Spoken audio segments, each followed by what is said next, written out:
Hello mga friends! Ganito na pala maglinis ng ngayon, kuko. Pag gusto mo ng nail gel, ganito pala.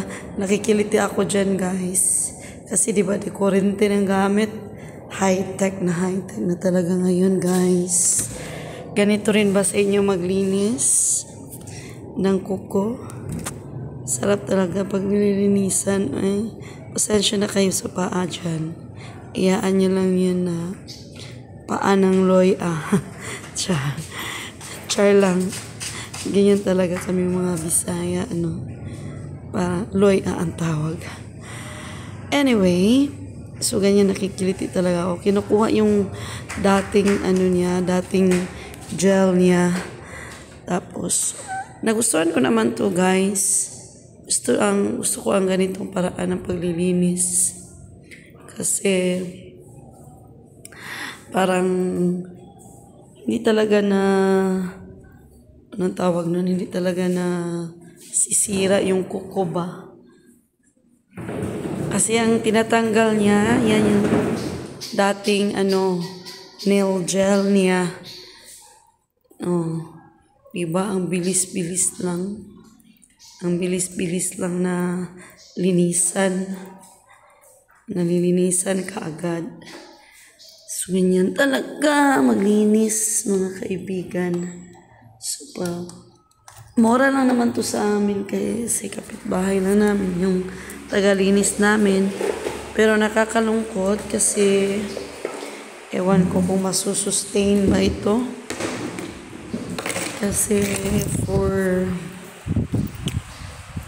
the upcoming weeks, uuwi sila ng probensya, tapos hindi pa alam kung babalik pa ba sila dito sa aming lugar, yung tagalinis namin, yung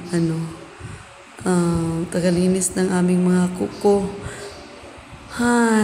Di ba mayroon talagang mga tao na hindi natin hawak at darating talaga ang panahon na magkahiwalay, magkalayo, pero kailangan nating tanggapin ang katotohanan na minsan sa buhay natin may mga bagay na kailangan nating iwan dahil mayroon ding bagay na bagong pupuntahan. Pero sa kanila naman, iba naman ang kanilang kwento.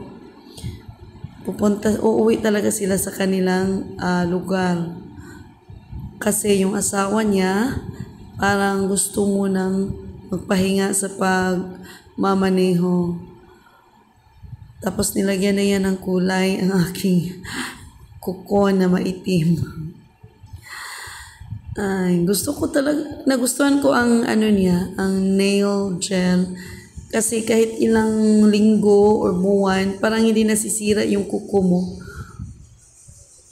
Medyo matagal lang, madali lang naman linisin ang kuko ko, pero yung parang ang proseso ng paglagay ng nail gel, parang medyo natatagalan ako dahil you have to put the foot or your hands, yung tingnan nyo mamaya, diba may parang isusuksok yan doon sa para may yan. Diba? Parang pailaw-ilaw na di kurente na yan, na di ko alam kung ano ang purpose. Basta ganyan. Tapos pag ilabas uli dyan, naman ulit yon. Habang yun, pinasok doon itong isa na naman. Ilang din yan. I don't know what's the purpose of that one. Basta pero nagustuhan ko talaga ganitong paglinis guys. So, ayan. Thank you so much for watching. Diba? Ulit na naman. Salamat sa panonood. Sana hindi kayo magsawang mag-follow at mag-subscribe na rin and likes, reacts, and shares my video mga friends. So, keep on supporting each other tayong mga mga maliliit na content creator ay magsuportahan or tayong mga kapwa nasa social media. Thank you for watching. Bye!